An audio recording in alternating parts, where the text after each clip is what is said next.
Thank you, sir. No. I'm saying it. No, CAG reports, CAG audit reports will be finalized after the audit has been done.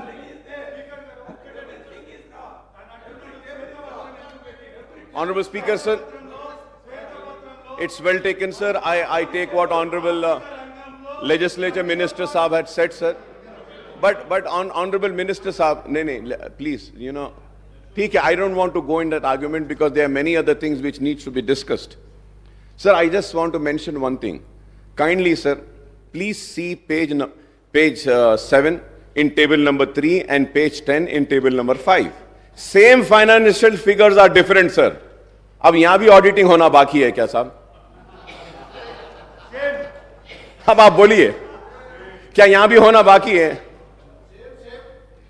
इसमें भी it is different. अरे आप एक page पे एक figure दे रहे हैं, उसके बाद में आप जा रहे हैं, तो you should repeat the same figure which you have mentioned earlier. कैसा है बोलो आप?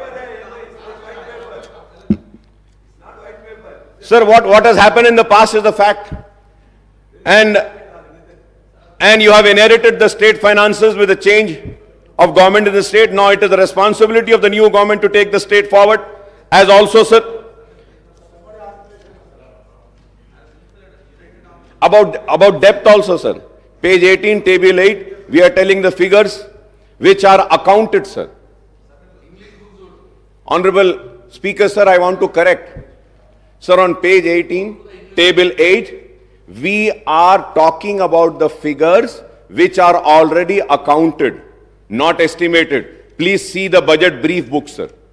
I will send it to you, sir. So, anyway, I don't want to go into that because there are many other issues. But this shows the seriousness. This shows the seriousness, and this also shows what message we are sending out. I do not want to go into that, what is that message? People are very intelligent to understand, sir.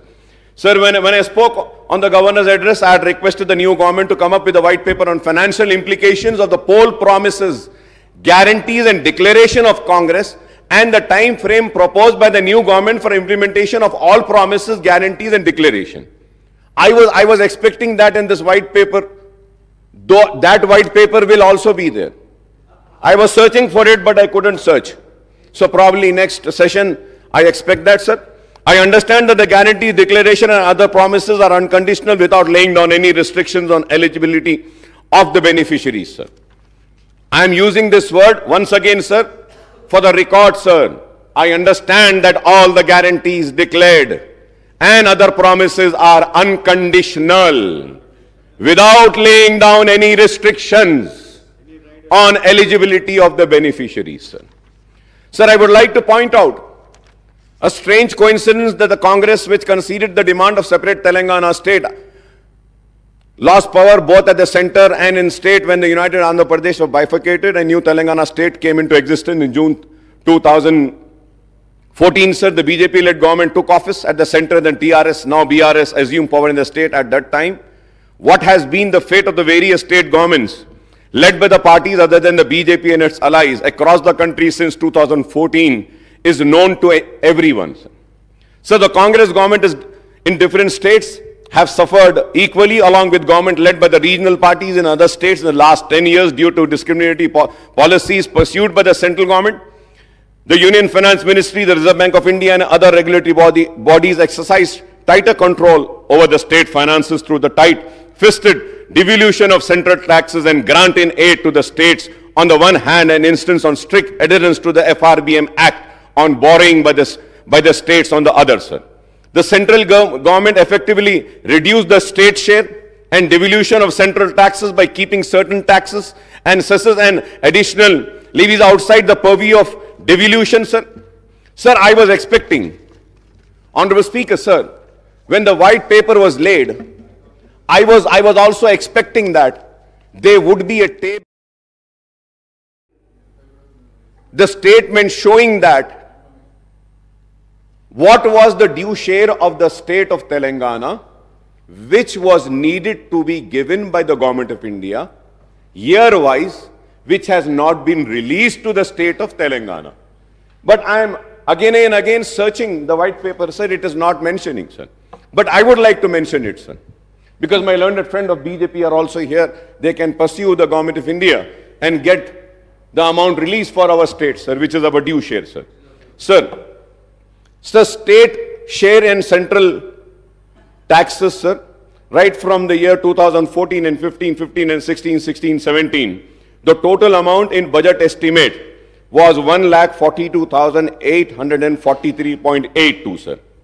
Central taxes, sir. The actual releases were 1,31,790.70. That is 92.26, sir. Sir, I'm talking about the central taxes, sir. So now let us check in grant in aid, sir.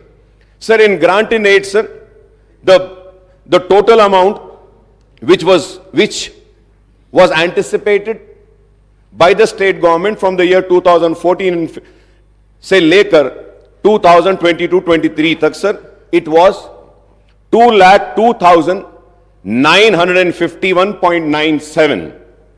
I repeat, sir, 2,02,951.97.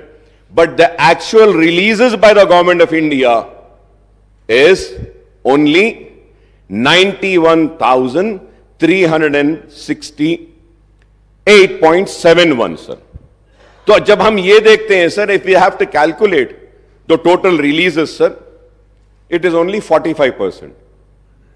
The due share of Telangana, which was denied by the government of India, is 1,11,583, sir. If I am wrong, I may be corrected. 55%. So, going further ahead, sir, the Finance Commission recommendation were twisted to deny the rightful share of states in central taxes, as well as the grant in aid for the central scheme implemented in the state. The white paper of Telangana state finances table today hides more than it reveals as statistics and sources of data have been used conveniently to suit the premise that the state finances have not been managed properly, sir. You make the budget, which is an estimate on the revenue that you expect and the expenditure you would like to incur basing on your needs and priorities. एक हमारी उम्मीद रहती, तवक्को रहती है कि इतने पैसे आएंगे. जब उतने पैसे नहीं आते हैं तो हमको कट डाउन करके जितने पैसे आए हैं वही खर्चना पड़ेगा. It is as simple as that, sir. So, however, for the first time we hear only about expenditure without reference to the revenues. So, table 1 compares only the budget estimate of expenditure and actual expenditure without any reference to budget estimate of revenues and actual receipts. You should have taken into account the actual receipts, which the white paper is not. Sir, going further ahead, sir, in this sense, it is loop-sided way of looking at the budget where you talk about expenditure shortfall without any reference to the revenue shortfall, sir. Sir, the standard norm of budget making for the central government and the state government is that the estimates are 10 to 15% higher than the actual achievement of the targets. Again, I would say, if I am wrong, I may be corrected, sir. So the white paper, table 3, compares the United AP budget estimate of the expenditure versus actual expenditure. Sir, this comparison looks loop-sided because it gives the data of the 10 years period prior to AP reorganization. A better comparison would have been with the residuary Andhra Pradesh state after the bifurcation, that is for the 10 years period from 2014 and 15 to the 23-24. That is 5 years of TDP and 5 years of YSR rule, sir. Unnecessary, sir. The white paper compares the resources spent in Telangana region in United Andhra Pradesh right from 96 to 57 to 2013 and 14, showing the figures of Telangana share, which are simply, I would say, sir, they have no reference to the actual expenditure incurred in Telangana region. That's what I'm saying. How can you make it 41%? 1956 में क्या था population? आप कैसा देख सकते हैं? 1960 में क्या था? क्या उस वक्त की आंध्र प्रदेश की असेंबली में was any book or any finances tabled in the house? that this much amount has been spent on Telangana, this much on Andhra, this much on Rayalaseema. No. How did we arrive to this figure, sir? The assets and liabilities of United AP were divided among the residuary AP and new Telangana state based on a 2011 population ratio of two regions, that is 58.32% of residuary AP and 41.68% of Telangana state. How can you revoke the combined AP state figures by enmarking 41.68% proportion of Telangana region? What is the population ratio of Seema Andhra and Telangana in 96 and 57 to 2010 and 11 is a question which needs to be answered. I hope that Honorable Chief Minister Saab or the Finance Minister Saab would give an answer to this, sir.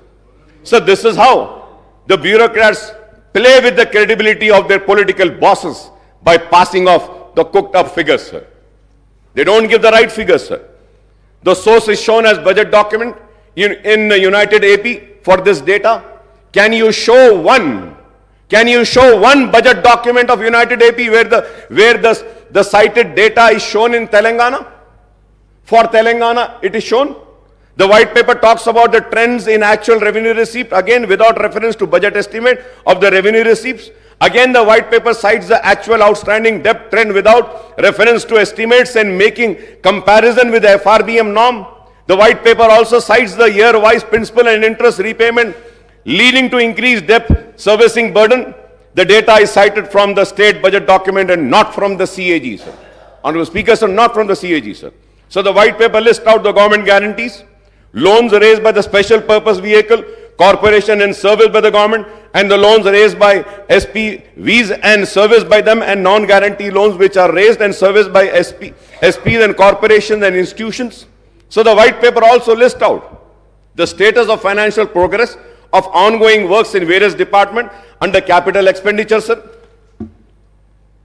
So it also gives out the abstract of payment status and other pending bills of the state government. The white paper also refers the expenditure of salaries and pension of the government employees. However, the white paper does not talk about the expenditure incurred on subsidies under revenue accounts. Sir, I have the list of the subsidies